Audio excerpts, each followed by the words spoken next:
si avant le tournoi de Miami, on avait dit à Océane Dodin qu'elle rivaliserait avec la numéro 1 mondiale, elle ne l'aurait sans doute pas cru. Surtout suite à son abandon lors des qualifications après un souci à la cheville.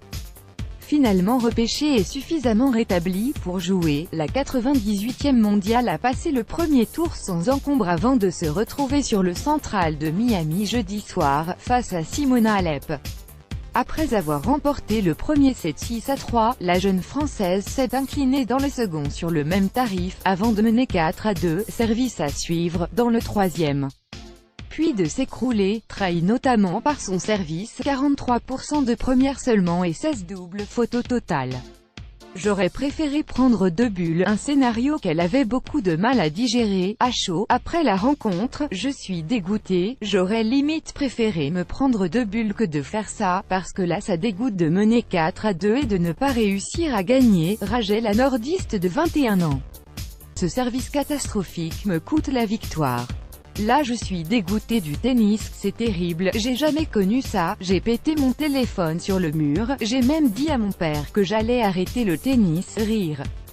Il m'a répondu, tu es complètement cinglé, tu dois aller voir une psy.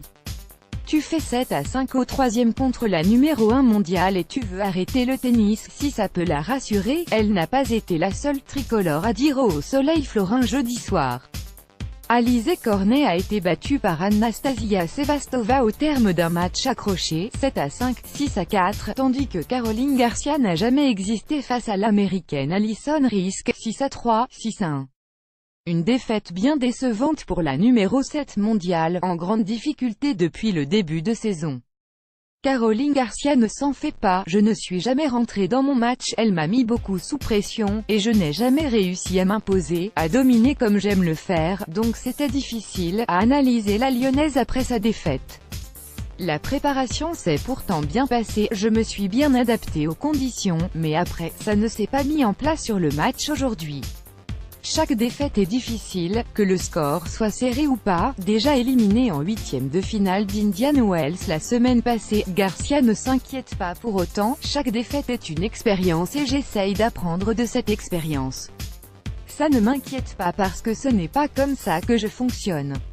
Ce n'est pas parce que tu rates un match ou deux que tu dois t'inquiéter, c'est plus sur une longue période. Après c'est des mauvais matchs, si je n'impose pas mon jeu, c'est normal que je prenne la marée.